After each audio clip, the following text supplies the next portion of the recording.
Everyone, मैं सुनीता सिंह स्वागत करती हूँ आप सभी का एयर केमिस्ट्री क्लासेस में। और अभी अपने क्लास में करेंगे CBSE syllabus class 12 chemistry 23-24 batch के लिए। जानेंगे कि कौन सा चैप्टर कम्प्लीटली रिलेटेड है, कौन से चैप्टर में क्या बचा है, क्या पढ़ना है, ये जानेंगे। कौन से चैप्टर कितने मार्क्स को होल्ड करता है और कहाँ से आप स्टार्ट करेंगे पढ़ाई की आपको ज़्यादा गेन होगा। गेन का अर्थ सिर्फ मार्क्स नहीं, कॉन्सेप्ट के साथ पढ़ना है आपको।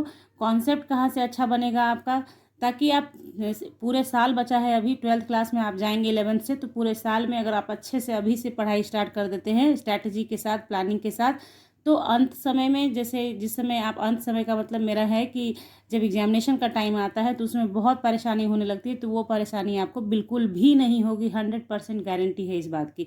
तो कॉन्सेप्ट के साथ पढ़िए, ठीक है।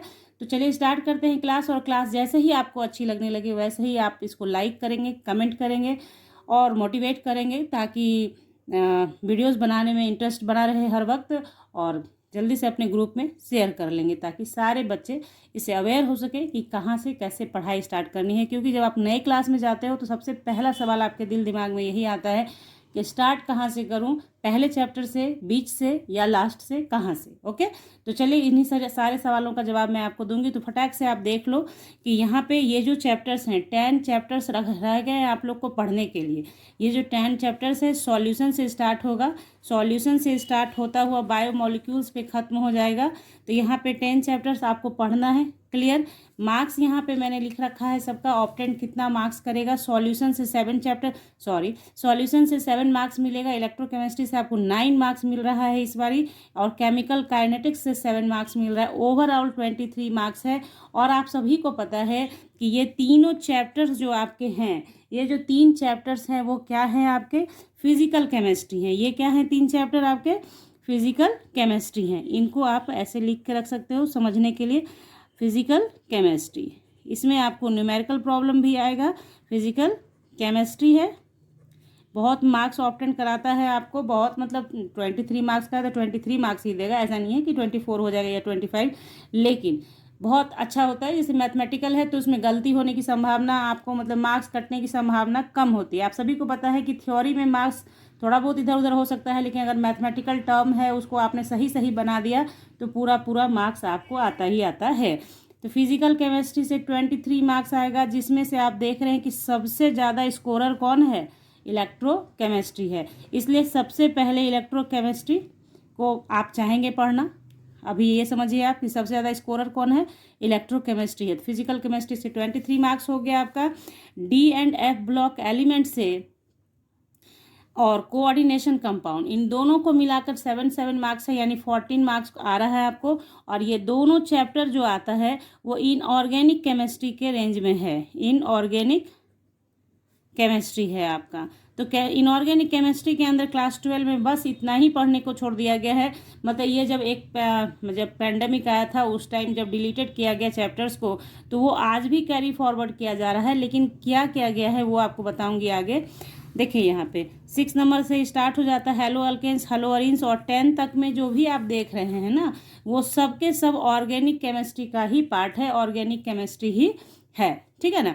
ऑर्गेनिक केमिस्ट्री है। ऑर्गेनिक केमिस्ट्री में 33 मार्क्स आएगा आपको। अगर पूरा ऑर्गेनिक केमिस्ट्री अच्छे से आप पढ़ जाते हैं तो इसी मात्र ऑर्गेनिक केमिस्ट्री से आप 33 मार्क्स ला सकते हैं। ओवरऑल आपका 70 मार्क्स का एग्जाम होगा, ठीक है। ये तो आपको पता है कि टोटल हम लोगों का सीबीएसई में एग्जाम कितना होता है, थ्योरी पेपर में 70 मार्क्स का होता है। बाकी आपका इंटरनल असेसमेंट पे डिपेंड करता है। ओके, आप जानते हैं कि कौन सा ऐसा चैप्टर है जो कम्प्लीटली रिलेटेड है, वो भी जान लीजिए, ताकि आप बुक में अपने एनसीईआरटी बुक लीजिएगा और उसमें अपने से कट कर लीजिएगा। ये 10 चैप्टर्स पढ़ना ही पढ़ना है आपको।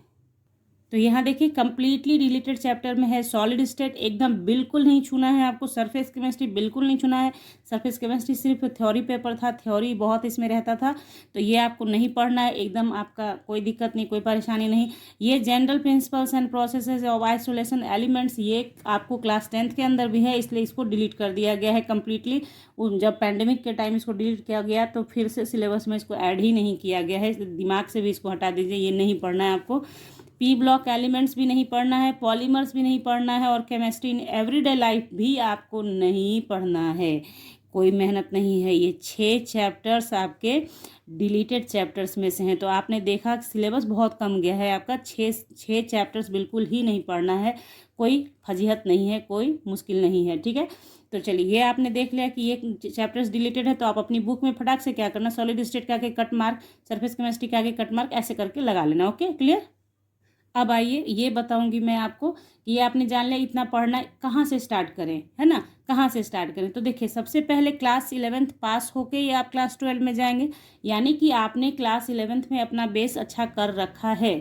यानी कि आपने ऑर्गेनिक केमिस्ट्री का जो नॉमेनक्लेचर का पार्ट है, हाइड्रोकार्बन का पार्ट है, वो सारा आपने पढ़ रखा है। फिर दूसरी तरफ आते हैं हम लोग कि आपने 11th में क्या पढ़ रखा है, एटॉमिक स्ट्रक्चर पढ़ रखा है, रेडॉक्स रिएक्शन पढ़ रखा है। तो उससे क्या है, आपको नॉलेज तो है ना आपके पास कि कैसे इलेक्ट्रॉन गेन होता है, कैसे इलेक्ट्रॉन का लॉस होता है, कैसे ये सारी बातें कि इलेक्ट्रॉनिक कॉन्फ़िगरेशन कैसे लिखते हैं, ये सारी बातें आप जानते हैं। क्यों बोल रही हूँ ये बात, आप सोचोगे कि सिलेबस के समय में ये सारी बातें आप क्यों कर रही हैं, तो ये समझो इस चीज़ को कि ये बातें इसलिए हो रही हैं कि अगर आपको वो सारा नॉलेज है देन आप स्टार्ट करते हैं क्लास 12 का थ्योरी पढ़ना, तो इजी होगा, अदरवाइज मुश्किल आती ही आती है। तो अब आइए आप कि आप स्टार्ट कहाँ से करें। तो देखिए ऑर्गेनिक केमिस्ट्री सबसे ज़्यादा स्कोरर है, तो इसका मतलब ये नहीं है कि आप ऑर्गेनिक केमिस्ट्री से ही स्टार्ट करें। आपको अगर अच्छा लगता है कि मेरा फिजिकल केमिस्ट्री से स्टार्ट करना है तो फिजिकल से ही करें। क्यों, क्योंकि देखिए इसमें टाइम जाएगा। जैसे इलेक्ट्रोकेमिस्ट्री का जो पार्ट है इसमें न्यूमेरिकल भी होगा, कॉन्सेप्ट भी भर भर के है। तो आप इसमें स्टार्ट करने के लिए सॉल्यूशन चैप्टर से स्टार्ट कीजिए पढ़ना। यानी पहला चैप्टर है सॉल्यूशन, बहुत आसान है, डेरिवेशन है, इसमें डेराइव भी करना है। और हाँ, ये चीज़ मैंने मेंशन नहीं किया अभी तक, ये जितने चैप्टर्स आप देख रहे हैं इसके अंदर कुछ भी डिलीटेड नहीं है, यानी नो डिलीशन। यहाँ पे जो आपको बोला जाए कि 10 चैप्टर्स के अंदर कोई डिलीशन नहीं किया गया है। एक माइनर सिर्फ कहीं कहीं पे ऐसे लिख दिया है कि एलिमेंट्री आइडियाज़, तो इट मीन्स कि एलिमेंट्री आइडियाज़ मतलब थोड़ा सा ब्रीफ आपको करना ही होगा। तो मेरे भाई थोड़ा ब्रीफ करोगे तो 12th पास करोगे, उसके बाद तो एग्ज़ाम देना है ना, तो थोड़ा उसको पढ़ ही लेंगे, क्या दिक्कत है हम लोगों को, है ना। तो चलिए इस तरीके से आपने समझ लिया कि डिलीटेड नहीं है इसमें। यहाँ तक कि जो पिछले साल जो आपके पिछले बड़े भाई लोग हैं 23 22 वाले बैच वाले, उन लोगों के टाइम में जो चीज़ डिलीटेड था वो भी लाके ऐड कर दिया गया है।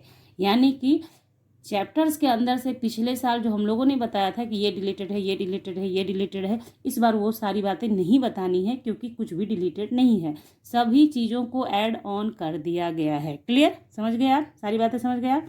तो चलिए स्टार्ट की बात की मैंने किया है स्टार्ट के लिए कि सबसे पहले क्या करो, आप लोग पढ़ना शुरू कर दो फिजिकल केमिस्ट्री, और उसके बाद पढ़ लेना ऑर्गेनिक केमिस्ट्री स्टार्ट करना पढ़ना, ठीक है। इसमें क्यों बोला है मैंने कि इसको स्टार्ट करो, तो सॉल्यूशन बहुत इजी चैप्टर है, आपको इजी लगेगा, आप फटाक फटाक से पढ़ लोगे, उसको कोई दिक्कत नहीं लगेगा। इलेक्ट्रोकेमिस्ट्री और केमिकल काइनेटिक्स में थोड़ा कॉन्सेप्ट है, थोड़ा टाइम देके समझने से क्या होगा कि एग्जामिनेशन के टाइम आपको जरा भी कठिनाई नहीं होगी। तो इसको टाइम देना है, तो अभी आपके पास टाइम है, तो इसको टाइम दे के पढ़ लीजिए, इसको टाइम दे के पढ़ेंगे हम लोग, ठीक है। और इसके बाद ऑर्गेनिक में आ जाएंगे। ऑर्गेनिक में चूँकि कन्वर्शन है, नॉमेनक्लेचर है, मेथड ऑफ प्रिपरेशन होता है, बहुत तरह का बहुत सारी बातें होती हैं इसके अंदर, आपको नेम रिएक्शंस होता है। ऑर्गेनिक केमिस्ट्री का रेंज थोड़ा बड़ा है, सभी को पता है ये बात कि ऑर्गेनिक केमिस्ट्री का सबसे बड़ा ये होता है, स्कोप है इसके अंदर। तो इसमें क्या है कि इसमें नंबर ऑफ क्वेश्चंस पूछे जाते हैं, कन्वर्शन है, व्हाट हैपेंस व्हेन है, फिर आपको नेम रिएक्शन है, मेथड ऑफ प्रिपरेशन से रिलेटेड भी कुछ क्वेश्चंस आते हैं। तो कहने का तात्पर्य ये हुआ कि ये भी आपको टाइम मांगता है आपसे, कि अगर आपने इन सबों को टाइम दे के पढ़ लिया तो फिर आपका क्या है, बढ़िया हो जाता है कॉन्सेप्ट भी और बढ़िया हो जाता है तैयारी भी। तो पहले फिजिकल पढ़ लीजिए, और या तो पहले आप ऑर्गेनिक भी पढ़ सकते हैं, आपकी मर्जी। आप मान लीजिए मैंने कहा कि आप फिजिकल से स्टार्ट करो, लेकिन कुछ बच्चे होंगे जिनको ऑर्गेनिक में ज़्यादा इंटरेस्ट होगा, तो आप ऑर्गेनिक से स्टार्ट कर लो। और उसके बाद जब ये दोनों हम कंप्लीट कर लेंगे तो एक ही साथ पढ़ेंगे D and F block elements and coordination compound, एक साथ में पढ़ेंगे। क्यों, क्योंकि ये दोनों इंटर रिलेटेड है।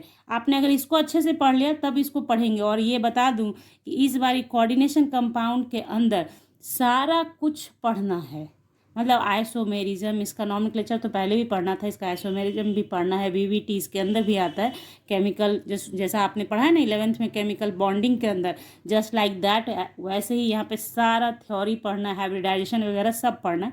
तो मैं आपको पढ़ाऊँगी इस चैप्टर को, ठीक है। कोऑर्डिनेशन कंपाउंड में जल्दी ही कोशिश करूँगी स्टार्ट करने की, ताकि सारा कुछ आपको दिया जा सके, है ना। इंपॉर्टेंट क्वेश्चन के साथ ही स्टार्ट करेंगे हम लोग। कुछ प्रिपरेशन मैं कर रही हूँ आपके लिए कि कुछ अच्छा आपको प्रोवाइड कर सकूँ इस साल, इस नए सेशन के लिए। तो इसके लिए कि मैं मतलब मोटिवेट रहूँ और इस काम को करती रहूँ, तो आप लोग फटाक से, अभी तक तो लाइक कर ही दिया होगा आपने। तो यहाँ पे मैंने अपनी सारी बातें अभी कह दी है आपको। अगर फिर मुझे कुछ ऐसा महसूस होगा कि मेरे बच्चों को और भी कुछ जानने की ज़रूरत है, कन्वर्सेशन की ज़रूरत है, कि उनको कुछ और दिमाग में आपके सवाल उपजेगा, तो मेरे भी दिमाग में आएगा कि बच्चों में ये सवालें उत्पन्न हो रही हैं, तो मैं उसको क्लियर करने के लिए नेक्स्ट वीडियो प्रोवाइड कर दूंगी। लेकिन यहाँ पे मैंने जो बातें आपसे कही थी स्टार्टिंग में कि मैं आपके इस कन्फ्यूजन को दूर कर दूंगी, उस कन्फ्यूजन को दूर कर दूंगी, और कैसे आप प्रिपरेशन करेंगे, ये सारी बातें मैंने आपको बता दी। तो चलिए, इसी आशा के साथ कि वीडियो आपको अच्छी लगी हो और हेल्पफुल लगी हो, मिलेंगे आपसे नेक्स्ट वीडियो में, नेक्स्ट क्लास में, नेक्स्ट क्वेश्चंस के साथ। तब तक के लिए bye, thank you, take care, have a nice day.